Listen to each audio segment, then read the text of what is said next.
یہ لے لیتے ہیں کہ اگر دیکھیں پہلی بات تو یہ کہ دیکھا یہ جائے گا کہ کیا تفویض طلاق تو نہیں ہوا تھا۔ تفویض کا مطلب ہوتا ہے سپرد کر دینا، طلاق مانے تفویض طلاق، طلاق کو سپرد کر دینا۔ اگر تو شوہر نے بیوی کو طلاق کا اختیار سونپ دیا تھا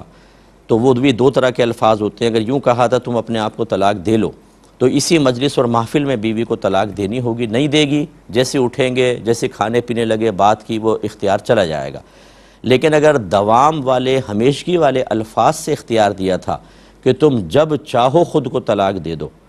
پوری زندگی کے لیے اختیار عورت کو حاصل ہے۔ پھر اگر ایک کا اختیار دیا تھا تو ایک، دو کا اختیار ہے دو، تین کا اختیار دیا تھا تو تینوں کا اختیار عورت کو حاصل ہوگا۔ اس میں پھر وہ یہ کر سکتی ہے کہ وہ کہے کہ میں اپنے آپ کو طلاق دیتی ہوں، وہ پھر فوراً واقع ہو جائے گی، شوہر اچھا یا برا کہے یا نہ کہے، کیونکہ شوہر نے خود اس کو اختیار دیا تھا اور ہمیشگی والے الفاظ کہے تھے۔ تو یہ جو بعض اوقات نکاح نامہ فل کرتے ہوئے اس میں لکھتے ہیں کہ کیا شوہر نے بیوی کو طلاق کا کوئی اختیار دیا ہے، تو اس میں بعض اوقات یس کر دیتے ہیں، اور اکثر یہ نکاح نامہ قبول سے پہلے ہو رہا ہوتا ہے۔ شوہر قبول نہیں کرتا، اس سے پہلے فل کر رہے ہوتے ہیں، پھر تو اس کا کوئی اعتبار ہی نہیں ہے۔ اور قبول کرنے کے بعد اگر فل کیا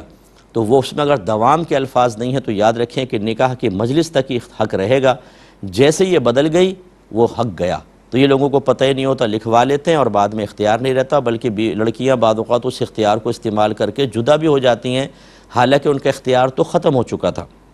تو یہ ذہن میں رکھیں۔ اچھا، اب اگر شوہر نے تفویض طلاق نہیں کیا تھا، ویسی عورت کو معلوم نہیں تھا، اس نے کہا میں اپنے طلاق دیتی ہوں، تو اس میں پھر یہ ہوتا ہے کہ اگر شوہر نے جواب میں اچھا کہا تو اس کی نیت معلوم کریں۔ اگر وہ واقعی اس کو کہہ رہا تھا کہ ہاں ٹھیک ہے، ایک تو ہاں ٹھیک ہے کہتا تو پھر تو کوئی شبہ ہی نہیں تھا، لیکن اچھا میں تو یہ ہو سکتا ہے تنزیہ بھی کہہ سکتا ہے اچھا اچھا یوں، تو اگر شوہر کہتا ہے کہ ہاں میں نے اس کی تصدیق اور تائید کی ہے تو پھر طلاق واقع ہو جائے گی۔